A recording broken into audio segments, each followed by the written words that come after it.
대한민국의 기술력에 집약체이자 뛰어난 성능을 자랑하는 KF-21 전투기 사업이 양산을 위한 준비가 본격적으로 들어가자 KF-21 전투기 공동개발과 관련해 말이 나오고 있는데요. 최근 KF-21 개발 주체인 방위사업청에서는 공동개발 국가인 인도네시아와 미납된 분담금을 다음 달까지 납부할 계획을 보내줄 것이라 공식적으로 발표했지만, 최근 인도네시아에서 KF-21 전투기의 공동개발 국가인 인도네시아의 국방부 장관인 프라보어는 프랑스의 라팔 전투기와 미국의 F-16EX 인수를 위해 계약에 서명했다고 공식 발표를 했습니다. 4년 동안 분담금을 납부하지 않고 사업을 방해하던 인도네시아가 미납금을 납부하겠다고 말만 하며 뒤로는 새로운 전투기 도입을 위해 계약서에 서명을 했는데요. 마침 대한민국 방산 무기에 지대한 관심을 가지고 있던 폴란드에서 KF-21 전투기 사업 참가를 확정하며 인도네시아가 납부하지 않은 미납 분담금 8천억 원을 대신 납부해 인도네시아 자리를 대신하려고 합니다. 이에 인도네시아 언론은 즉시 반발하며 KF-21 전투기 사업에서 인도네시아가 탈퇴하는 일은 절대 없을 것이라고 했는데요. 인도네시아 언론이 보도한 내용에 따르면 자신들은 여전히 사업에 최선을 다해 참가 중이며 지속해서 분담금을 지불하기 위해 노력하고 있지만, 대한민국은 인도네시아뿐만 아니라 다른 나라와 협력하기를 원한다고 밝히며 폴란드를 최적의 공동개발 국가로 설정한 것이라는 분석입니다. 인도네시아는 2012년부터 KF-21 사업을 함께 시작한 국가로 대한민국에 다양한 훈련기를 처음으로 도입하며 대한민국 항공기가 전 세계로 수출하는 계기를 만들어주었던 국가인데요. 거기다 대한민국이 개발한 잠수함을 한 척당 3천억 원에 도입하면서 해외 수출 성공 신화를 만들어준 국가입니다. 그러나 인도네시아 조코 위도도 대통령이 2019년 정치적인 화합을 목적으로 두 번의 대선 패배자인 프라보어를 내각 핵심 요직인 국방장관으로 임명하자 인도네시아와의 방산 수출이 심각한 위기에 몰리게 되었는데요. 프라보어 국방부 장관은 조코 위도도 대통령이 추진했던 방산 협력 사업을 재검토하기 시작했으며, 특히 대한민국과의 개발 사업은 전혀 실익이 없으며 미국이나 프랑스 등의 무기 도입을 주장했습니다. 결국 2019년 이후 작년 말까지 인도네시아는 4년 동안 한 푼도 내지 않았으며 잠수함 사업도 2차 계약에 필요한 계약금을 납부하지 않으면서 사업을 중단시켰는데요. 인도네시아는 미납금을 4년 동안 안 내고 버티고 있었고, 대한민국과 추가 실무 협상을 진행한 약속한 분담금 납부 계획도 이행하지 않아 이대로 사업에서 철수할 것이라는 의견이 지배적이었습니다.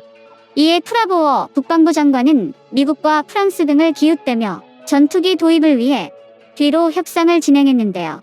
한편 미국에서 기술 도입이 막히고 핵심 무장도 통합이 거부되면서 완성되어도 해외 수출이 어려울 것으로 분석했던 대한민국의 KF-21 전투기가 작년 갑자기 시험 비행에 성공하면서 초음속 돌파와 단거리와 중거리 공대공 미사일의 발사, 기총 발사, 국산 A사 레이더의 장착 성공, 1호기에서 4호기까지 시험비행 성공, 야간 시험비행 성공 등 정신없을 정도로 빠르게 사업이 가속화되며 인도네시아 입장에서는 놀라움을 금치 못하는 상황이 만들어졌습니다. 게다가 폴란드에서 KF-21 전투기에 지대한 관심을 표현하자 인도네시아에서도 부랴부랴 상황을 파악하고 일부 분담금을 납부했는데요. 올해 초에는 400억 원을 추가로 납부하면서 작년까지와는 상황이 다르게 흘러가는 듯 보였습니다. 그러나 이번 3일 자카르타에서 열린 독자 엑스포 센터에서 인도네시아 프라보어 국방장관은 프랑스 라팔 전투기와 미국 F-15EX를 인수하기 위해 최종 계약에 서명했다며 또다시 대한민국 뒤통수를 쳐버렸는데요. 인도네시아는 예전부터 국방 예산이 적었고 코로나로 인해 지급할 돈이 없다며 KF-21 분담금을 연체시켰는데 또다시 분담금 지급을 뒤로하고 결국 다른 나라 전투기 도입 계약을 해버렸습니다. 그러면서도 KF-21 전투기의 욕심은 버리지 못하고 있는데요. 여기서 중요한 점은 프라보어 국방장관이 다음 대통령 선거 전까지 자신만의 업적을 만들어 두 번의 대선 실패를 만회해 이번에 성공해야 하기 때문입니다. 그렇기에 국방장관이 되자마자 미국과 프랑스 전투기를 도입하겠다고 큰 소리치며 결과물을 만들어내고 있습니다. 또한 인도네시아 국민들도 현재 KF-21 전투기가 굉장히 잘 만들어졌으며 개발 속도가 세계에 유례가 없을 정도로 빠르다는 것을 알기에 항공기술력이 부족한 인도네시아에서는 KF-21 전투기의 CJ5호기가 반드시 필요한데요. 인도네시아 언론에서는 자신들에게 배정된 KF-21 전투기 CJ-5호기에 높은 관심을 보이고 있으며 한국의 CJ-5호기를 조종할 수 있는 조종사를 파견해 직접 시험 운전해야 된다고 주장하고 있습니다. 게다가 자신들은 CJ-5호기를 조종할 수 있는 권리를 가지고 있다고 밝히면서 정작 미납된 분담금은 정상적인 납부가 되지 않고 있는데요. 인도네시아 언론들은 KF-21 전투기 사업은 인도네시아가 중국의 위협에 새로운 대응 수단을 가질 수 있는 중요한 무기체계라고 칭찬하면서 2년 전과는 180도 다른 태도를 취하고 있으며 KF-21 전투기 사업에서 탈퇴는 없을 것이라고 못을 받고 있습니다. 아직 방위사업청에서는 공식적으로 폴란드 정부와의 이야기가 아닌 폴란드 대표 방산업체인 PGG의 의견이라며 선을 그었지만 인도네시아가 다음 달 분담금을 납부하겠다곤 했으나 2m 전투기 계약으로 인해 결국 분담금 납부는 결국 물 건너간 것으로 보이는데요. 게다가 인도네시아와 진행하던 잠수함 사업은 KF-21 전투기 사업보다 더 심각한 상태입니다. 인도네시아가 도입하는 잠수함 2차 사업의 납기를 맞추기 위해 독일에 선제적으로 주문했던 핵심 부품들을 대한민국이 떠안게 되면서 잠수함을 완성해도 수출할 국가가 없어지게 된 상황인데요.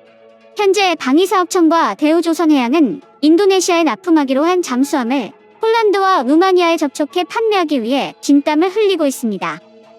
폴란드가 인도네시아를 대신해 그 자리를 대신한다면 폴란드 내에서 생산 공장을 건설해 100대 이상을 도입할 것이 확실하며 러시아 견제를 위해 주변 국가들도 쌍발 엔진의 대형 전투기면서 가격이 저렴한 KF-21 전투기를 폴란드에서 대규모로 도입할 가능성도 높은 상황인데요. 동유럽에서 원하는 미국산 F-16 전투기는 생산이 극도로 느리며 F-35를 구입하기에는 막대한 비용 때문에 KF-21 전투기가 그 자리를 메울 수 있을 것으로 예상합니다. 인도네시아는 국방장관의 욕심으로 인해 결국 주도권이 우리 대한민국에 넘어올 것이며 KF-21 전투기 사업에 정상적인 분담금 납부가 이뤄지지 않아 결국 퇴출될 것으로 보이고 KF-21 블록1은 개발이 완료가 된 상황인지라 폴란드와는 공동 개발보다 동유럽의 생산기지 역할로서 서로 간의 상호협력이 이뤄질 것으로 보입니다.